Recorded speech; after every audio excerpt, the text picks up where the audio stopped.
10, 9, 9.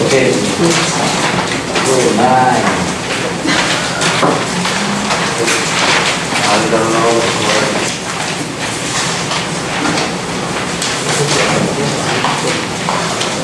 성경적 묵상의 원리가 나와 있죠. 이게 중요하기 때문에 좀 같이 읽겠습니다. 하나님의 말씀을 통해 하나님의 음성을 듣는 것이다. 그래서 다니엘서 10장 9절을 보니까요, 내가 그의 음성을 들었을 때, 그 음성을 들을 때, 그 음성을 들었는데 그 음성을 들을 때 내가 얼굴을 땅에 대고 깊이 잠들었느니라, 이렇게 나오죠. 거기서 음성이라고 하는 그 히브리어가 콜이라고 하는 히브리어인데, 콜, 영어 비슷하죠. 콜.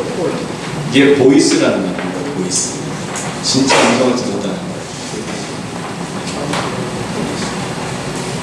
또 이스라엘 자손들이 여호와의 음성을 청종하지 아니하므로, 여기서 말하는 음성도 보이스입니다. 보이스. 여호와께서 그들에게 대하여 맹세하사 그들의 조상들에게 맹세하여 우리에게 주리라고 하신 땅, 곧 젖과 꿀이 흐르는 땅 그들이 보지 못하게 하리라 하심에, 여기서 나온 족속 곧 군사들이 다 멸절하기까지 40년 동안을 광야에서 헤맸다, 이런 말씀이고요. 또 하나 이제 그 요한복음 10장 27절에 보니까 내 양은 내 음성을 들으며, 여기서 그 음성이라고 하는 말 포네라고 하는 해놨는데, 포네도 보이스입니다. 진짜 양이 어떻죠? 목자의 음성을 들어요. 분별을 합니다. 그래서 다른 사람이 아무리 흉내내고 이렇게 해도 쫓아가지 않는데요, 목자가 이렇게 뭐 의사소통할 때 뭐 휘파람이 됐던 소리가 됐던 뭘 내면은 기가 막히게 고개를 번쩍 들고 다 쳐다봅니다.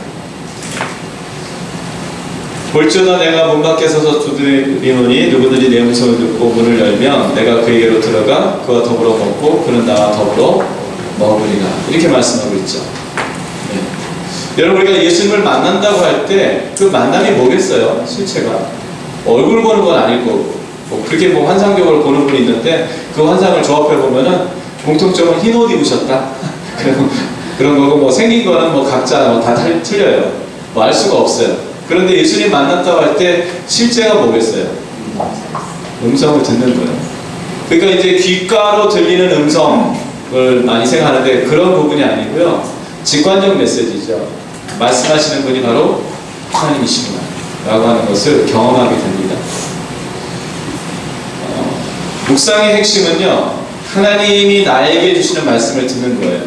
우리가 아까 마태복음 4장 4절에 사람이 떡으로만 살 것이 아니요 하나님의 입으로 나오는 모든 말씀으로 살 것이다, 이런 표현이 있죠.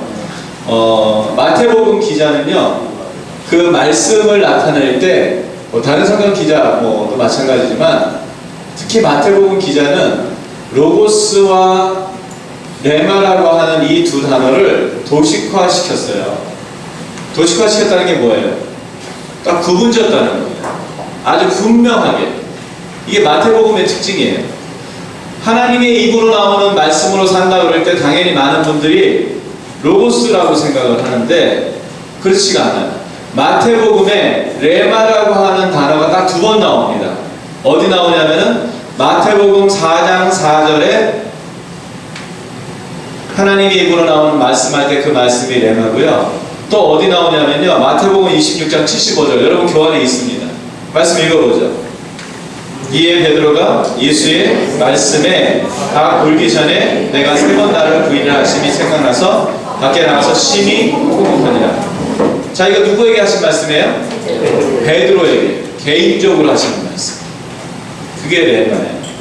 좀 더 이제 구체적으로 우리가 이제 정리 한번 해보죠. 로고스라고 하는 이 단어 보면요, 그 마태복음 1장 22절 한번 보겠습니다. 마태복음 1장 22절.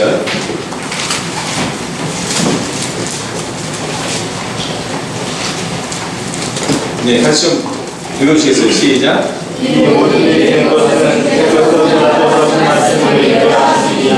예, 주께서 어떻게 했다고요? 선지자로 하신 말씀이라고 할 때 그 말씀이요, 그 분사형입니다. 이 로고스라는 말은 동사 레고, 장난감 레고 생각하시면 돼요. 레고에서 나온 말인데 그 분사형이 레센이라는 말이에요. 레센. 그러니까 같아요.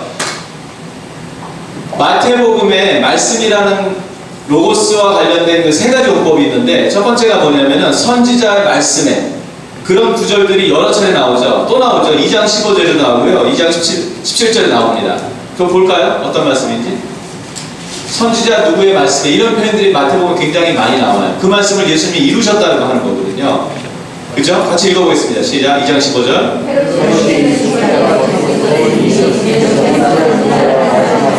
네. 어떻게 했대요?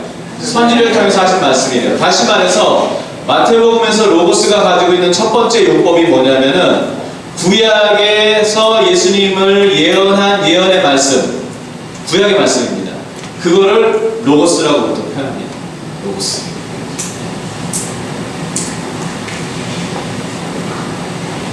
또 이제 로고스 용법이 적용되는 두 번째 케이스가 있는데 마태복음 7장 24절 보겠습니다.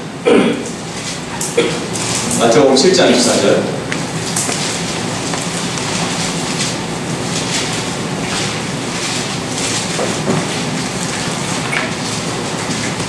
자, 읽어보겠습니다. 시작.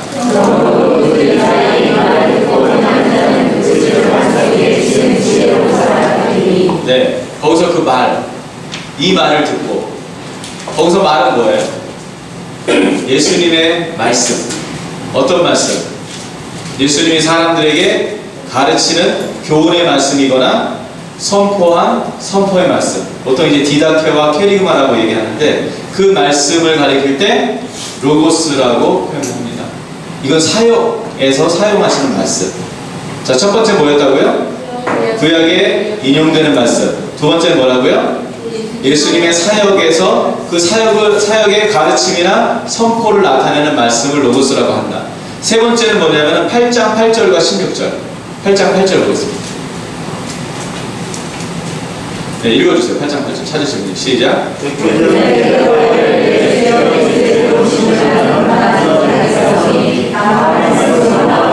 네, 여기 분명히 이거는 백부장 개인에게 하는 말씀인 것처럼 들리잖아요. 그럼 아까 레마가 개인에게 주는 말씀이라고 했잖아요. 근데 여기 로고스가 쓰였다 이거예요. 왜냐하면은 이 말씀은 치유의 말씀이기 때문에.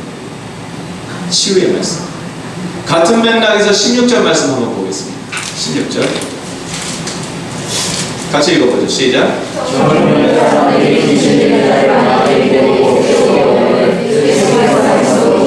네, 뭘로 쫓아내셨어요?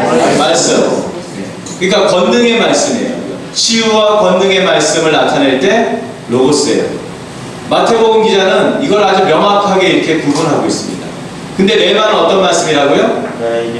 네, 베드로의 예를 보니까 특정한 개인에게. 그러면 한 가지 퀘스천이 있어요. 어떤 퀘스천이냐면, 그러면 마태복음 19장에 보면은 부자 청년이 오죠. 부자 청년이 왔는데 예수님이 부자 청년에게 뭐라고 말씀하세요? 재산을 다 팔고 너는 나를 다 팔아서 가난한 사람에게 나눠주고 너는 나를 쫓으라 그랬더니 이 청년이 예수님의 이 말씀을 듣고 심히 고민했다고 그랬어요. 근데 그 말씀이 개인적 말씀이잖아요. 그러면 그 말씀이 설교도 아니고 사역도 아니고 또 뭐 구약 인용문도 아니고 그럼 뭐예요? 당연히 레마여야 되는데 레마가 아니라요. 로고스예요. 그러면 도대체 레마를 어떻게 한정해야 되느냐? 레마는요, 마태복음의 기자에 의하면 레마는 예수님과 직접 관련 있는 사람에게 주시는 개인의 말씀이에요. 그렇게 한정할 수밖에 없어요.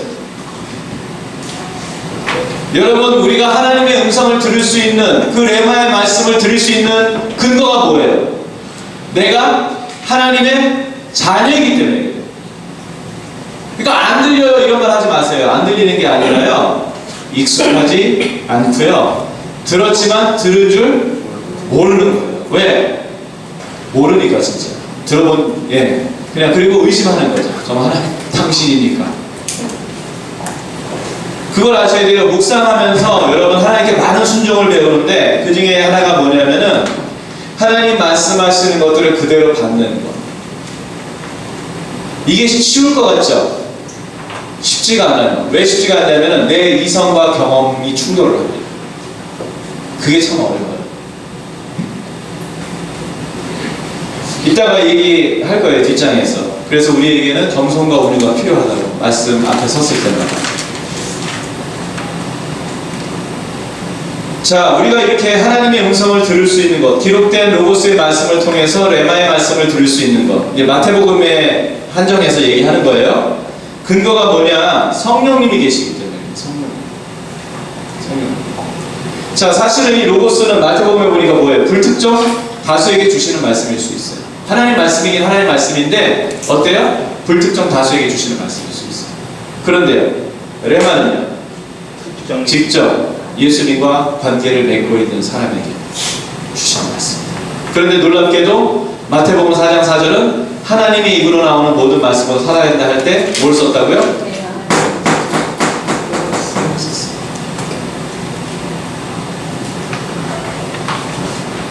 요한복음 14장 26절 말씀 보죠.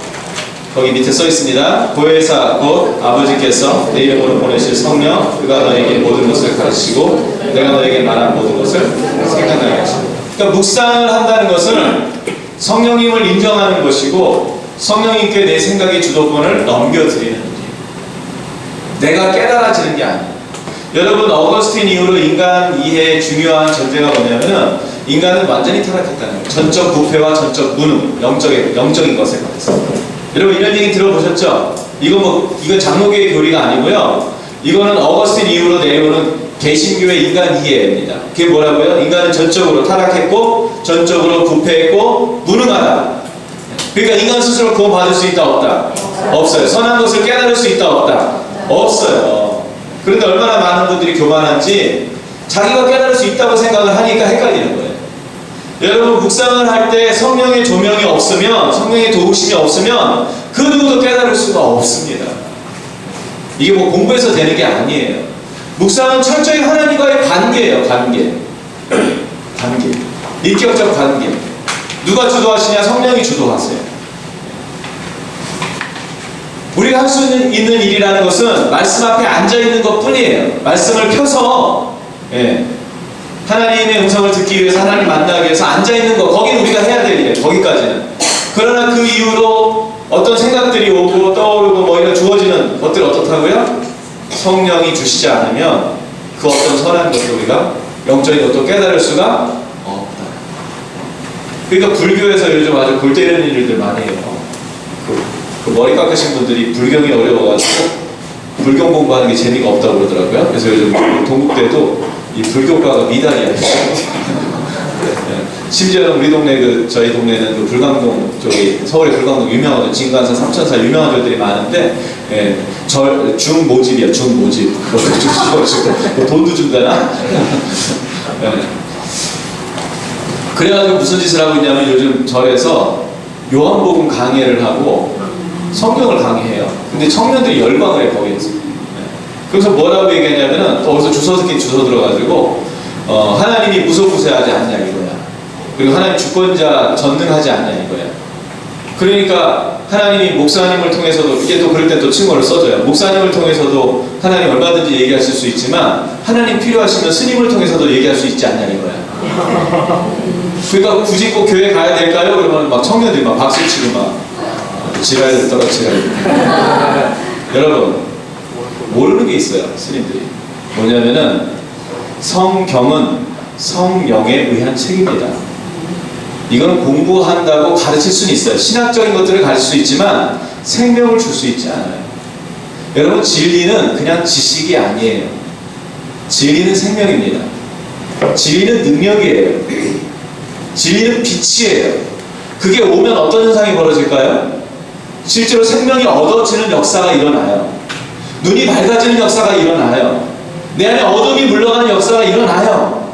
그리스도의 생명으로 내가 사라지는 역사가 일어나요. 성령의 역사예요. 그동안에 여러분 이 개념을 갖고 있지 못하기 때문에, 제가 아까 말씀드렸죠. 진정으로 알지 못하면 추구할 수 없다.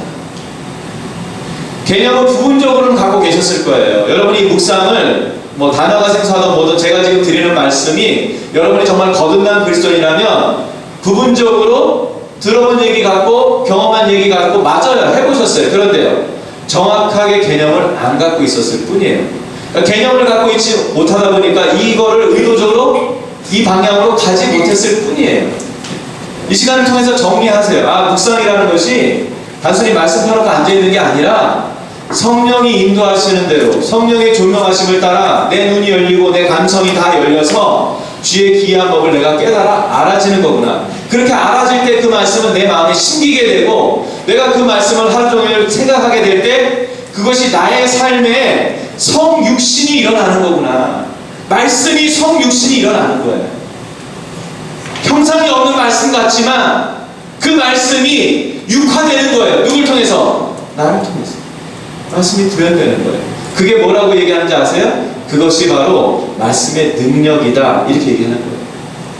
오늘날 우리가 잃어버린 능력이 뭐예요? 솔직히 여러분 과거보다 지금 얼마나 많은 훈련을 받는지 몰라요. 과거보다 얼마나 많은 성경 공부를 하는지 몰라요. 얼마나 많은 설교를 듣고 요즘은 뭐 시골 교회들도요 뭐 석사 갖고 되지도 않아요.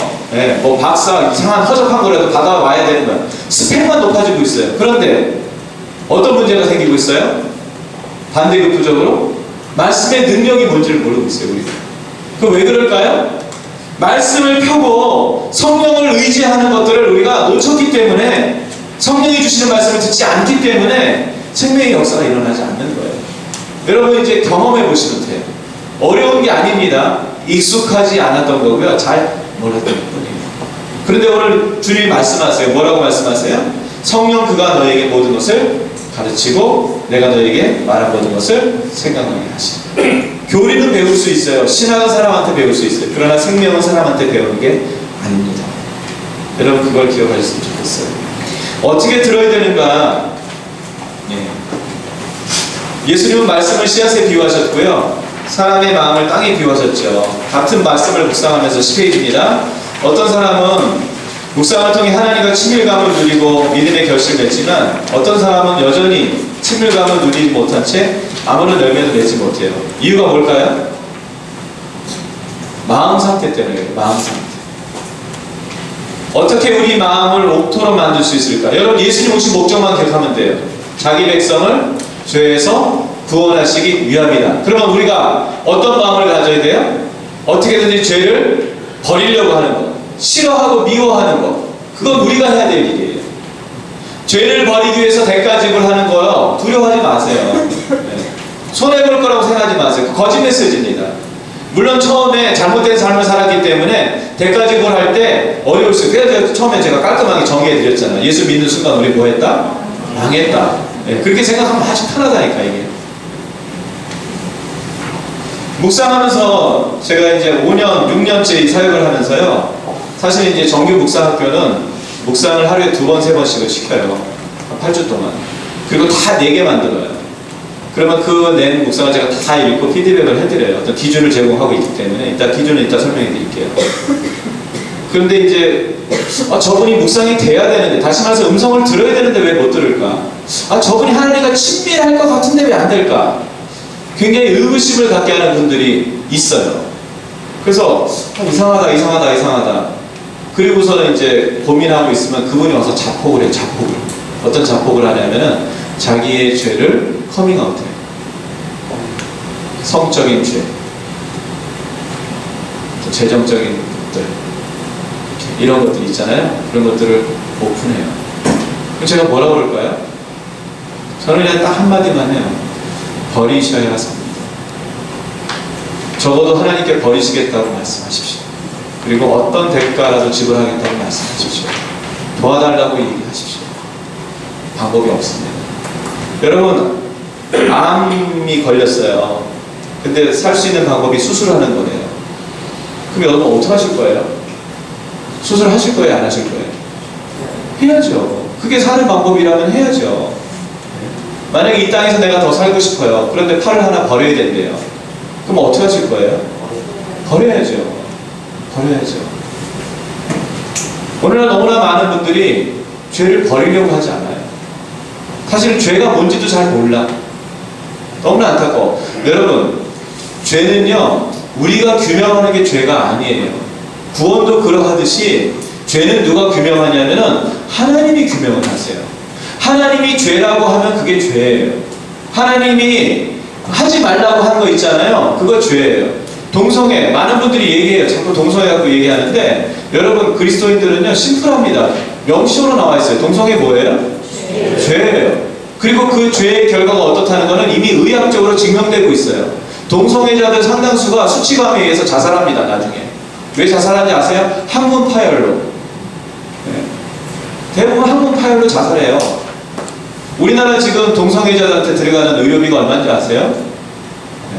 한 사람당 600만 원씩 들어요. 한 달에. 그거 아무도 모르죠? 네. 그리고서는 무슨 소수인권 얘기하는데 그건 소수인권의 문제가 아니에요. 지금 미국에 어떤 문제가 벌어지고 있냐면 동성애를 열어놨어요. 그랬더니 어떤 문제가 벌어지냐면은 소아성 성애자. 다시 말해서 어린이들을 대상으로 성적으로 탐닉하는 사람들이 뭐라고 얘기하냐면 이게 왜 죄냐는 거야. 취향이지. 동성애가 또 죄가 아닌데 이게 왜 죄냐는 거야. 그리고 지금 헌법소원 내고 있어요. 답이 있어요, 없어요? 그리고서는 합법화됐어. 그러면 죄가 아닌 거예요, 그게? 네? 여러분, 인간이 죄인이 죄를 논한다. 말이 돼야 안 돼요? 말이 안 되는 얘기예요. 죄를 논할 수 있는 분은 한 분이십니다. 누구세요? 하나님이십니다. 이게 무너지면, 그러니까 여러분 보세요. 구원받았는데 회복이 안 일어나는 거예요. 그 이상하죠? 구원 가운데 구원이 담고 있는 중요한 의미가 뭡니까? 하나가 생명이라는 것은 회복을 얘기하거든요. 근데 오늘은 많은 교회가 회복쌤이나 아주 노래를 불러 현수막 치고 회복이 안 일어나. 저는 알았어요. 제가 정규 DTS를 끝내고서 10년 동안 정규 DTS 강사를 했어요. 마무리 기간에. DTS 정규 그렇게 몇 천만 원씩 내고 했는데도 사람들의 삶이 회복되지 않아. 왜 그런가 봤어요. 죄의 문제였어요. 포기하지 않아, 죄를. 그리고 어떻게 생각하냐면요. 자기가 죄를 정해, 자기가 죄라고 하는 것을 나름대로 규명을 해, 이렇게. 그래놓고 어떻게 하는 거예요? 여기를 넘어가, 통과. 난 여기 안 걸렸어. 마지막 높이뛰기에 발을 하나 걸어놓고 넘어가야 되듯이 죄의 정의, 죄의 어떤 속성을 자기가 정해놓고선 어떻게 하는 거예요? 이걸 자기는 문제 없다는 거지. 나 아무 문제 없다는 거예요. 그리고서는 삶을 살아요. 그런데 문제가 뭐예요, 이게? 주님 말씀하시는 회복이 일어나지 않아요. 생명이 흘러나오지 않아요. 여러분, 묵상하시면요, 어떤 현상이 벌어지냐면요, 내가 생각했던 죄라는 개념이 하나님에 대한 개념도 박살나지만 죄라는 개념도 박살이 납니다. 그래서 뭐가 죄가 되냐면 하나님 말씀하시고 하나님이 규정하신 것이 죄로 느껴지기 시작하고 그것 때문에 고민을 하게 돼요, 처음에. 그러면서 이 바가 어떻게 되냐면 점점점 높아지기 시작해요. 왜? 그리스도의 완전에 이르러야 되거든요. 거룩함에 온전함에 이르러야 되거든요. 그러니까 어떻게 됐어요? 이게 계속 높아지죠. 높아지면 힘들 것 같은데 거짓 메시지입니다. 높아져서 힘든 게 아니고요, 높아질수록 기쁨이 와요. 세상의 기쁨이 아니라 거룩함이 주는 소망과 기쁨이 있어요. 세상이 줄 수 있는 것과 비교가 안 돼요. 여러분, 인간은요, 재미없으면 못해요. 애들이 왜 공부 안 하는데요? 게임은 밤새도록 눈이 시뻘겋게 해. 왜 할까요? 재밌으면. 여러분, 신앙생활 왜 열심히 안 하세요? 왜? 재미가 없거든. 그래서 뭐 만들어서 막 하는데 그때뿐이야. 정말 재미는 뭐냐면요, 하나님과의 관계 속에 있습니다. 그 본질적인 기쁨이 오고 본질적 재미가 느껴지면 어떻게 될까요? 세상 것들이 재미가 없어져요. 그래서 안 하는 거예요. 그거를 강제로 안 하려니까 얼마나 힘들어. 재밌는데 그렇게 안 된다니까. 그러니까 어떤 현상이 벌어지냐면은 위선이라는 게 발생하는 거예요. 우리에게 가식이라는 게 생기는 거예요. 아닌 척, 안 하는 척. 그럼 누굴 속이는 거예요? 하나님 속이고, 그리스도의 몸인 다른 지체를 속이고, 자신을 속이고. 그러니까 어떻게 됐어요? 삶이 사실은 폐허가 됩니다. 회복 일어나지 않아요. 회복은요, 빛 가운데 나갈 때만 일어나요. 주님이 수술 시켜주세요. 내가 높이는 게 아니에요. 말씀이 높여가요. 그리고 나를 넘어가게 만들어요. 견인하세요, 말씀이 나를. 그걸 경험하시게 될 거예요. 어떤 분들은요, 로마서 이 10장 17절 말씀 한번 보겠습니다. 그러므로 믿음은 들음에서 나며 들음은 그리스도의 말씀으로 만나합니다. 자, 인간적으로 볼 때 믿음은요, 그런 거죠. 어떤 분은 믿음이 좋아 보이고 어떤 분은 나빠 보이고 이렇게 생각을 하죠. 그건 인간적인 판단이고요. 여러분, 믿음의 창조주는 누구십니까? 구원의 주는 누구세요? 믿음의 주 하나님이시죠. 그러면은 하나님 입장에서 그 믿음을 인간에게 뭘로 주세요? 에베소서 2장 보니까 선물로 주신다며. 그러면은 하나님 입장에서 보면은 믿음이 좋다 나쁘다가 이런 말이 있겠어요? 없겠어요? 그럼 뭐 하나님은 어떻게 평가하세요? 믿음은 있다와 없다의 문제예요. 인간들은 상대적으로 비교해서 저 사람 믿음 좋다 나쁘다 이렇게 얘기할지 모르겠지만 성경적 근거를 놓고 볼 때 믿음이 하나님의 선물이라며. 그럼 선물 줬어. 그러면은 야 보이나 봐봐. 그러면은 하나님께 보여드려야 될 거 아니에요. 그럼 하나님 입장에서는 뭐예요? 믿음은 있다와 없다의 문제예요. 그런데 그 믿음이 어떻게 온대요? 보니까 들으면서는 안 돼요. 어떤 걸 들어야 돼요? 그리스도의 말씀을 들어야 된대요. 그 말씀이 뭐겠어요? 레마의 말씀이에요. 레마의 말씀. 레마의 말씀. 그냥 말씀 많이 들었다고 믿음 생겨요? 그럼 성경 테이프 그냥 뭐 한 20도 그냥 쓸어서 들으면 믿음 생기겠네? 그게 아니라니까요. 어떤 말씀이 나의 믿음으로 작동해요? 실존적으로 나에게 주시는 말씀처럼 부딪혔을 때. 한경진 목사님이요 평생에 이렇게 붙들고 산 말씀이 있대요. 이분을 붙들었던 말씀이 있대요. 그게 뭐냐면은 그 남한사사에 가면 한경진 목사님이 사셨던 거기 기도원처럼 해놓은 데가 있는데 거기 뭐라고 써있냐면은 아담아 내가 어디 있느냐. 이 말씀을 당신의 말씀처럼 가는 거예요. 예를 들어 이거죠. 경지가 내가 어디 있느냐 이렇게 드는 거예요. 그러니까 이분이 무슨 일을 하다가도 문득 뭐예요? 내가 지금 어디에 있지? 내가 지금 무슨 짓을 하고 있지? 문득. 그러니까 그분이 물론 여러 가지 참 잘못된 신사참배도 있었고 유신 시절에 처신 잘못해가지고 굉장히 많은 어려움이 있었던 건 사실이지만 그러나 말년이 어때요? 그분이 한국교회를 대표할 만한 목회자가 되셨잖아요. 금전적인 거 성적인 거 스캔들이 있었어요? 없었어요? 없었어요. 그분은 오죽하면 아름다운 빈손이라고 얘기할 정도로 지팡이 모자 외에 남긴 게 없어요. 뭐 자식들에게 뭐 준 것도 없고 그래요. 뭐가 붙은 거예요? 이분의 삶을? 아담아 내가 어디 있냐. 그 말씀이 이분을 붙들었어요. 여러분도 마찬가지예요. 왜 넘어집니까? 말씀이 없어서. 목사님들이 옛날에 이런 얘기 무지하게 많이 했어요. 근데 그 원리가 뭔지를 정확하게 설명을 못했던 것 같아요. 근데 여러분 이제 아셔야 돼요. 내가 하나님을 붙드는 것 같지만 사실은 뭐가 나를 붙든다? 하나님 말씀이. 하나님이 말씀을 통해서 나를 붙드신다. 그래야 내가 넘어지지 않는 거예요. 제가 분명히 아는 건 뭐냐면요. 겸손하게, 온유하게 주신 말씀을 들으면 믿음이 견고해지더랍니다. 그래서 그 수용성과 보존성 얘기하죠. 수용성을 얘기할 때 두 가지를 기억하세요. 겸손과 온유인데 겸손이라는 말은 뭐냐면요. 그 목마름과 배고픔을 뜻합니다. 마가복음 7장 24절로 30절 말씀 좀 보겠습니다. 수로보니게 여인이에요. 수로보니게 여인이 나오는데요. 마가복음 7장 24절에 30절.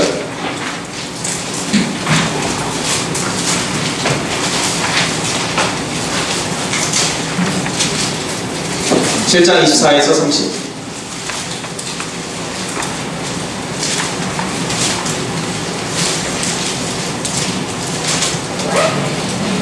26절부터 읽어보죠. 그 여자는 헬라인이요 수로보니게 족속이라 자기 딸에게서 귀신 쫓아내어 주시를 간구하거늘 예수께서 이르시되 자녀를 먼저 배불리 먹게 할지니 자녀의 떡을 취하여 개들에게 던지니 마땅하지 아니하니라. 여자가 대답하여 이르되 주여 올소이다마는 상아리 개들도 아이들이 먹던 부스러기를 먹나이다. 예수께서 이르시되 이 말을 하였으니 돌아가 귀신이 내 딸에게서 나가니라 하시매. 여러분 이 수로보니게 여인의 입장에서 진짜 예수님을 의지하고 찾아왔어요. 그냥 소망이었어요. 예수님이 뭐 해볼 거 다 해봤어요. 방법이 없어요. 딸이 귀신 들렸는데 낫질 않아요. 계속 삶이 망가지고 있어요. 너무 불쌍한 거예요. 그래서 여인이 모든 걸 다 팽개치고 예수님 앞에 나와서 간구합니다. 뭐라고 간구해요?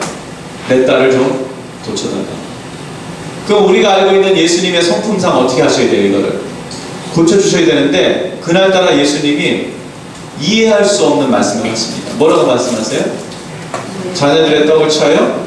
개에게 줌이 마땅치 않다. 이게 무슨 얘기야? 너는 네 딸은 개만도 못하다는 얘기예요. 개만도 못하다. 이거 뭐예요? 축복이에요? 저주예요? 여러분 목사님이 여러분에게 이런 말씀을 하면 어떨 것 같아요? 여러분이 조용히 떠나는 게 아니라 너 죽고 나 죽자 뭐 이렇게 뭐 이렇게 되겠죠. 이해할 수 없는 말씀을 하셨어요. 그런데 이 여인이 뭐라고 얘기해요? 기가 막힌 얘기를 합니다. 이 여인이 뭐라고 얘기해요? 네, 올소이다 마는 상아의 개들도 아이들이 먹던 부스러기를 먹습니다. 유대인들에게 개는요 정결한 동물이 아니죠. 그죠? 네, 기능적으로 키웠을 뿐이지 그 개를 뭐 이렇게 그럴 동물이 아니에요. 예수님이 욕을 하셨어요. 여인에게. 너는 한마디로 뭐라는 거예요? 개만도 못했다.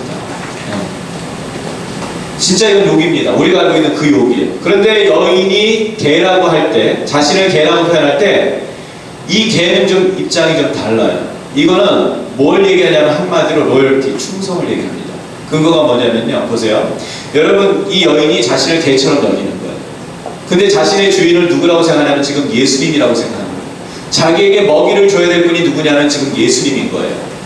여러분, 개 키워보셨어요? 저는 개 키워봤어요. 지금은 안 키우는데요. 옛날에 똥개 키웠어요. 집에서 밥만 주고 이렇게 막 학대하는 게 있죠. 예. 맨 마지막에 너와 내가 하나 되자로 인생이 끝나는 그런 개를 키워봤는데 참 희한해요. 개는요 밥을 안 줘도요 주인을 물어뜯지 않아요. 그쵸? 말 안 하고 주인이 장기간 외출해서 갔다 왔는데 오자마자 2단 옆차기 날리고 핥히고 그런 게 없어요. 어떻게 해요? 더 반가워해. 제가 유튜브에서 본 그 동영상 가운데 참 감동적인 그 개에 관한 동영상이 있는데 주인이 다른 주로 이사를 가면서 어쩔 수 없이 개를 못 데리고 왔어요. 그래서 2년 만에 나타났는데 그 개가 본래 주인이 나타났다고 너무 좋아서 짖다가 기절을 해버렸어요. 개가 울어 막. 주인 나타나니까 막 반가워서 막 울어. 그러다 기절을 해버렸어요. 제가 이제 그 아는 집사님이 저한테 개를 좀 맡겨가지고요. 그 외국 여행 간다고 제가 개 좋아하는 줄 알고 어떻게 좀 맡겼어요. 그래서 일주일을 맡겨놨는데 제가 실험을 해봤어요. 먹이를 개껌을 주고 가가지고 하나를 줬어요. 어떻게 할까요, 개가?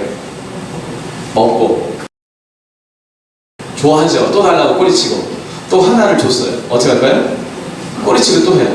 한 7번, 8번을 했어요. 어땠을까요? 여러분 같으면 어떻게 하시겠어요? 네? 장난하냐 지금? 죽을래? 장난하냐 지금? 이러면서 네? 어떻게 하시겠어요? 네, 오히려 노여움을 표출하고 막 분노하겠잖아요. 근데 그 개는요 그러지 않아요. 그리고서는 안 줘도 어떻게 해요? 반가워해요. 왜 그럴까요? 개라는 동물의 특성이 있어요. 개는요 주인을 사랑합니다. 개의 가장 큰 장점은 뭐냐면요 자기 주인을 끝까지 사랑해요. 어느 정도 사랑할까요? 기절할 만큼, 심지어는 목숨을 잃을 만큼 개가 사랑해요. 왜 그럴까요? 개가 소망이야. 이 주인이 소망이야. 주인이 자기 생명과도 같아요. 그러니까 그걸 사랑해요. 이 수로보니의 여인이 지금 뭐라고 얘기해요? 예수님에게? 나는 개입니다. 어떤 개? 당신의 개. 여러분 묵상 왜 안 될까요? 예수님의 종처럼 묵상하면 되는데 이 개처럼 묵상하면 되는데 어떻게 묵상할까요? 빨리 갖고 오라 이거지. 지금 고급 음식 빨리 갖고 와서 내가 지금 먹어주겠다는데 당신이 왜 안 주냐고 아침마다 막 이러면서 짜증내고 열받고. 그러면서 어떤 분은 얘기해요. 하나님이 나에게 풍성한 은혜를 주시지 않아서 내가 힘들다고. 그래서 그런 분한테 말씀드려요. 도대체 당신이 그렇게 풍성한 은혜를 받아야 될 근거가 뭐냐? 주님을 위해서 무슨 목숨을 바쳐봤냐, 주님을 위해서 무슨 돈을 파봤냐, 아닌 말로 집을 잃어봤냐, 뭐 생명을 잃어봤냐, 건강을 잃어봤냐. 깜도 안 되면서 뭐라고 그래요? 모든 은혜를 다 받겠다고 그런 생각을 하고 있어요. 여러분 이거는 겸손한 마음이야. 제가 강조합니다. 여러분에게 강조시켜드리고 싶어요. 정말 묵상한다는 게 뭐냐면요 이 수로보니게 여인 같은 그런 마음을 가지고 주님이 나에게 무엇을 주시든 그것이 내게 오늘 최고의 선물입니다. 어쩔 때 말씀 안 하세요. 날마다 음성 들을 수 있는 것 같지만 어쩔 때 말씀 안 하세요. 그건 뭐예요? 그게 나에게 최고의 선물이에요. 그래도 선물 받아요. 왜? 문자적인 그 본문 말씀이 없거든요. 그럼 그 본문 말씀 갖고 살면 되거든요. 온유라는 게 뭡니까? 온유라는 건 다른 게 아니에요. 하나님 말씀 앞에 내 의지를 다 꺾는 게 온유예요. 내 경험을 다 내려놓는 게 온유예요. 마태복음 8장의 백부장의 이야기가 그것을 우리에게 말씀하죠. 예, 백부장이 예수님께 무릎 꿇릴 일이 없어요. 불러다가 시키면 돼요. 왜? 그럴 만한 충분한 사회적 지위가 있고 권력이 있어요. 근데 뭐라고 얘기해요? 나도 남의 밑에 있다고. 수하가 있어서 시키면 한다고. 그러니까 당신이 나를 그렇게 종처럼 여기고 그냥 말씀만 해 주십시오. 그러면 역사는 일어납니다. 그 소망이에요. 그 소망. 그게 바로 믿음입니다. 보존성. 우리가 성경을 읽으면서 성경 인물을 굉장히 띄엄띄엄 하는 경우가 많이 있어요. 아브라함을 읽으면서 25년 그걸 못 참고 그냥 중간에 뭐 이스마엘을 낳았다는 등 뭐 이런 별도 말도 안 되는 얘기를 하는데, 여러분 우리 한국 분들이 갖고 있는 그 독특한 가운데 하나는 뭐냐면 너무 급해요. 너무 급해요. 여러분 제가 갈렙의 얘기를 할게요. 여호수아 14장에 보면요, 갈렙이 다시 가나안에 들어가게 됐을 때 그가 헤브론을 요구합니다. 그러면서 뭐라고 얘기하냐면 45년 전에 이 땅에 들어왔을 때 내가 받는 땅을 하나님이 주시겠다고 약속하셨기 때문에 지금 그 땅을 나에게 달라고 얘기합니다. 몇 년을 보존했어요? 45년. 어떤 말씀은 여러분 평생 보존해야 될 말씀이 있어요. 평생 간. 근데 그냥 어떤 마음들이 있냐면요, 빨리빨리 뭔가 이루어지기 원하는 거예요. 여러분 그거는 올바른 태도가 아닙니다. 하나님의 주권을 인정하는 태도가 아닙니다.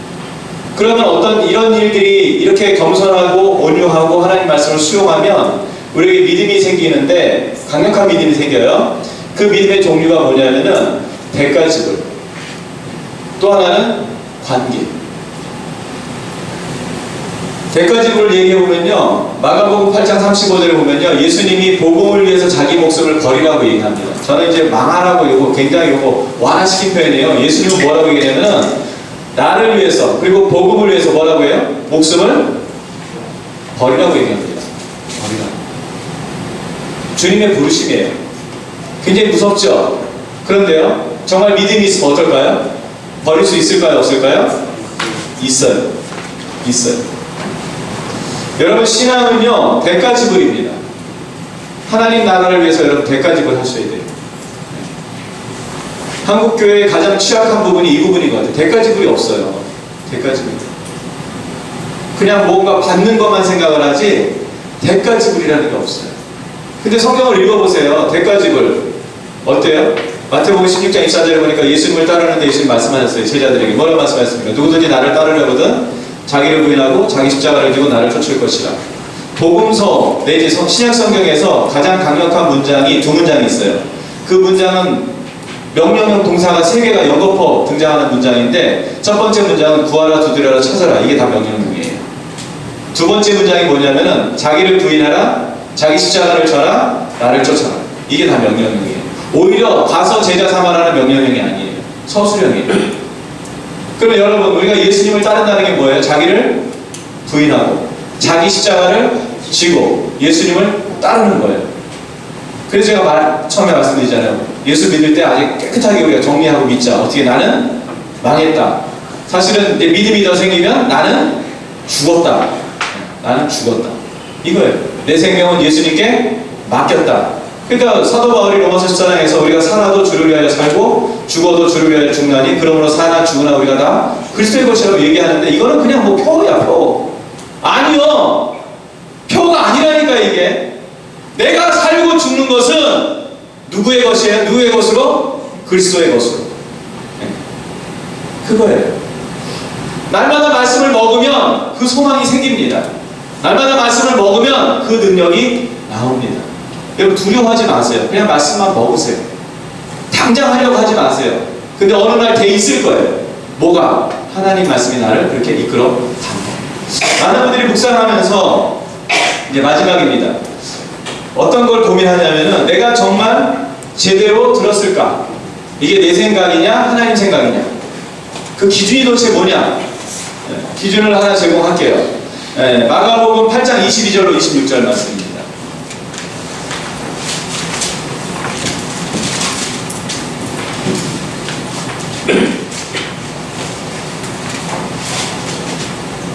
같이 읽겠습니다.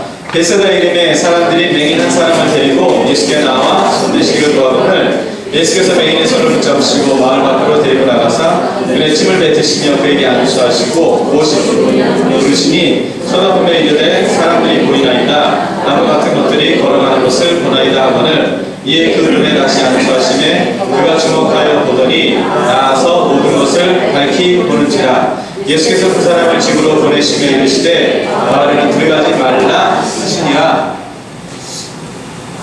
이게 마가복음에만 나오는 아주 독특한 본문입니다. 보통 그 예수님이 사람을 고치실 때는 공개된 장소에서 즉각적으로 고치셨어요. 직접 못 가시면은 말씀하시는 것으로 원격 진료처럼 그 자리에서 이제 고침받는 일이 벌어지는데, 이 말씀을 보면은요 굉장히 독특한 게 뭐냐면은 베세다에 이르렀을 때 사람들이 맹인을 데리고 왔어요. 소경을 데리고 온 거예요. 고쳐달라고. 그런데 예수님이 이 소경을 어떻게 했어요? 마을 밖으로 데리고 나갔습니다. 그러면 어떻게 하십니까? 처음에 눈에 침을 뱉어요. 두 번 나오는 사건이에요. 이 복음서에 침 뱉는 게. 침을 뱉으셨고요. 그 다음에는요, 거기다가 그것도 좀 부족해서 비벼주셨어요. 비볐어요. 그리고서 뭐라고 말씀하세요? 무엇이 보이느냐? 그랬더니 뭐라고 얘기해요? 사람들이 보이나이다. 나무 같은 것들이 걸어가는 것을 보나이다. 자, 그럼 이 사람 지금 눈 떴어요? 못 떴어요? 야, 빨리 손 들어서 합시다. 이제 손 안 드는 사람은 다음 주 간식이에요. 손 안 드는 사람. 자, 떴다. 떴다. 버쩍 들어주세요. 떴다. 내려주시고, 못 떴다. 못 떴다. 손 안 드는 사람들. 다시 한번. 떴다. 떴다. 떴다. 내쉬고, 못 떴다. 왜 못 떴어요? 마을 밖으로 데리고 와서 단수를 하는데 사람이 보이고 나무 같은 게 걸어가는 게 보였으니까 그걸로 본 거라고 했잖아. 환상을 본 게 아닌가? 본인은 봤다고 얘기하잖아요. 본인은 봤다고. 인지하는 게 뭐 같다고. 오. 저기 봤다고 그랬어요? 봤다고 하는 근거가 뭐예요? 보인다고 하니까 청년이시죠? 한번 나와보세요. 이제 드라마는 그렇게 그냥 끝까지 그냥 막 예측해가지고 막장 드라마를 탄생시키는 거예요. 왜 이런 거는 도대체 상상을 안 하는지 몰라. 자, 마을 밖으로 데리고 나왔죠. 그리고 어떻게 하셨어요, 예수님이? 침 뱉었잖아요. 안수하셨죠. 근데 예수님이 이것도 능력이 필요하니까 한 50m 뒤로 가가지고 침을 뱉어가지고 모아가지고 가래침을 뱉는 거예요. 그리고 어떻게 하는 거예요? 애들 만화에 보면 이렇게 원피스라는 만화가 있어요. 이렇게 손 길어져요. 우선은 딱 저 뒤에서 무엇이 보이느냐 했는데 뭐라고 얘기해요? 사람들이 보입니다. 지나가는 뭐 나무 같은 거 보이는데 이러면 눈 뜬 거예요? 못 뜬 거예요? 이러면 뜬 거지. 그런데 예수님이 어떻게 하셨어요? 또 어디 갔더니 그러더라고. 바람이 세게 불어서 앞으로 뱉었는데 이렇게 맞았대. 여기서 했어요. 그리고 손은, 안수는 또 어디 갔더니 이러더라고. 이렇게서 백허그 한 거 아니냐고. 때리고 싶어. 안수했겠죠. 눈 떴어요. 누가 보여요? 근데 뭐라고 얘기하고 있어요? 정답 맞췄어요. 박수 한번 쳐주세요. 이게 눈 떴으면 누가 보여야 돼요? 근데 지금 뭐가 보여요? 그럼 이게 무슨 얘기예요, 지금 이게? 지금 얘기했어요. 자기가 보고 싶었던 거, 자기가 기대했던 거, 자기가 상상했던 거. 아마 그 당시 소경들은 사람들이 손을 뻗어서 인도했겠죠. 그러니까 머릿속으로 그려보는 거예요. 사람은 어떻게 걸어다닐까? 어떻게 걸어다닐 것 같아요? 늘 자기가 경험했던 바에 의하면 나뭇가지처럼 이렇게 팔을 벌려서 다니는 걸로 생각했겠죠. 아마 예수님이 기도해 주셨을 때 뭐 빛처럼 뭐가 들어왔을 수도 있고 어떤 변화가 약간 있을 수도 모르겠어요. 그럴 가능성이 있죠. 그런데 중요한 게 뭐냐면은 이 사람은요 예수님의 치유 사역을 자기가 방해를 합니다. 그래서 초유의 사태가 벌어져요. 어떤 사태? 2번 안수하는 말도 안 되는 사태가 벌어져요. 우리 생각을 하나님께 복종시킨다는 것은 다른 게 아니에요. 여기서 이제 중요한 묵상의 원리를 가르쳐 드릴게요. 여러분이 제대로 묵상하는 거. 인투라는 말이 있고요. 아웃 오브라는 말이 있어요. 물론 아웃 오브가 이제 제거하다는 뜻도 있지만 밖에서 안에서 밖으로 나오는 걸 아웃 오브라고 그러고 인투는요. 밖에서 안으로 들어가는 거를 인투라고 얘기해요. 헬라어로 얘기하면 이걸 에이스라고 그러고요. 이걸 에크라고 해요. 에크. 묵상을 해도 존재적인 변화가 일어나지 않고 맨날 헛소리하고 있다. 왜 그럴까요? 자기의 상황, 자기가 알고 있는 경험, 자기가 기대하는 거를 어디다 집어넣어? 말씀에다 집어넣고 뭔가 들으려고 해요. 그럼 어떻게 되겠어요? 맨날 들어봐야 내가 원하는 것을 보게 되는 것이고 내가 원하는 것을 듣게 돼서 좋은 것 같지만 실제로 그것은 나에게 아무런 변화와 능력이 일어나지 않는다. 그럼 뭘 들어야 돼요? 그냥 말씀 앞에 앉아서 뭘 들어야 돼요? 하나님이 나에게 뭘 말씀하시는지 그냥 들으세요. 내 생각을 내려놓고 내 부담을 내려놓고 그냥 들으세요. 그러면 들릴까요? 안 들릴까요? 들리는데요. 이 작업이 사실은 쉽지가 않아요. 그래서 묵상은 어렵다고 얘기합니다. 왜? 이건 훈련이 필요해요. 어떤 훈련을 하는지 제가 가르쳐 드릴게요. 여러분 광야 훈련을 하세요. 광야 훈련. 광야 훈련이 뭐냐면은 하나님 앞에 홀로 머무는 훈련인데 광야 훈련 가운데 초급이 있어요. 초급이 뭐냐면은 침묵 훈련이에요. 침묵. 하루에 앞으로 묵상을 하시기 전에 한 5분 정도만 여러분 하나님 앞에 앉아서 아무 생각도 안 하는 훈련을 좀 해보세요. 근데 그게 쉽지가 않아요. 별로 뭐만 잡생각이 다지 않아요. 머리를 진공 상태로 만든다는 게 거의 힘들어. 왜? 그동안 그렇게 살아와가지고 뭐 정신 뭐 그때 또 영감이 얼마나 많이 떠오르는지 막 온갖 그때 맞아 그때 요게 그걸로 써있지 막 이러면서 온갖 아이들 다 떠오르고 그래요. 왜요? 해보질 않았어요. 그런데 하나님 앞에 이걸 솔리튜드라고 합니다. 하나님 앞에 홀로 있는 시간, 그 침묵이 연습되지 않으면 이 단계로 나가기가 쉽지가 않아요. 제가 인상적으로 해서 시켜요. 이거는 묵상학교를 하면은 의도적으로 침묵 시간을 시키고 하나님 앞에 머무르는 시간을 연습을 시켜요. 5분, 10분, 30분. 저는 2시간 정도까지 할 수 있어요. 2시간 정도. 근데 눈을 떴는데 2시간이 지났어요. 깜짝 놀라요, 제가. 뭐 맨날 있는 건 아니고요. 어쩌다가 주님이 부르실 때가 있어요. 새벽에. 눈이 갑자기 빡 떠질 때가 있어요. 그러니까 뭐 1시, 2시에. 네. 뭐 화장실 가려고 뜨는 거 아니고. 떠지면은, 알아요. 주님이 머무르길 원하시는 거. 그러면은 그냥 앞에 앉아 있어요. 그럼 어떻게 되냐면은 주님이 이렇게 생각을 어떤 주시는 것도 있고 그냥 그거에만 포커스 맞춰요. 주님이 도대체 뭘 말씀하시려고 하십니까? 저는 듣겠습니다. 그것만 맞춰요. 근데 눈 떠보면 어쨌든 시간이 금방 가요. 그러면서 알았어요. 이게 좀 훈련이 좀 필요해요. 여러분 묵상 펴놓고 음성이 잘 안 들린다고 하는 분들은요 워밍업을 좀 하셔야 돼요. 워밍업. 그게 뭐예요? 하루에 5분, 10분? 네, 처음에 5분서부터 하세요. 괜히 뭐 10분, 2시간 해서 주무지 마시고 네, 5분 정도 생각을 멈추는 거 진공 상태로 한번 만들어 보겠다. 그걸 한번 연습을 해보세요. 그리고 어떻게 해요? 말씀을 펴서 회개하고 또 주님 성령을 의지하면서 오늘 나에게 어떤 말씀 주실지 한번 해보세요. 그러면 들리기 시작해요. 한 번만 들리면 돼요. 한 번만. 제가 이제 마지막으로 말씀드릴게요.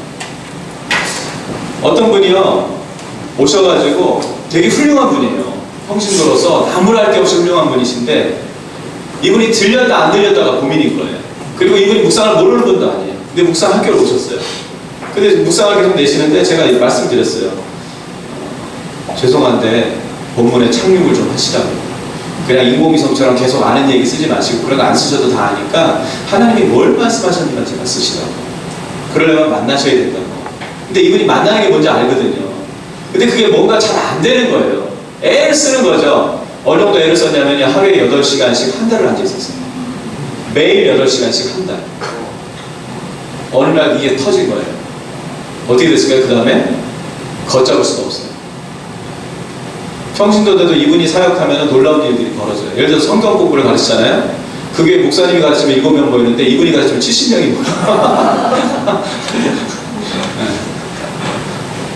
어떤 분을 위해서 기도했는데 성령이 임해가지고 막 여기가 막 난리가 났어요. 막 진동이 오고 막 난리가 나는 이런 사건들이 벌어져요. 어떤 분 애기 엄마였어요. 애 셋까지는 엄마. 1살, 3살, 십자가에 못 박고 싶은 7살. 네, 이렇게 왔는데 제가 말씀드렸어요. 방법이 없다. 하나님 앞에 머무르셔야 된다. 근데 애가 그렇게 많은데 어떡하냐. 그랬더니 이분이 자기 들어야 되겠다는 거예요. 그래가지고 새벽 3시에 일어나서 6시까지 2주 동안을 머무르시더라고요. 근데 나중에 이분이 대박이 났어요.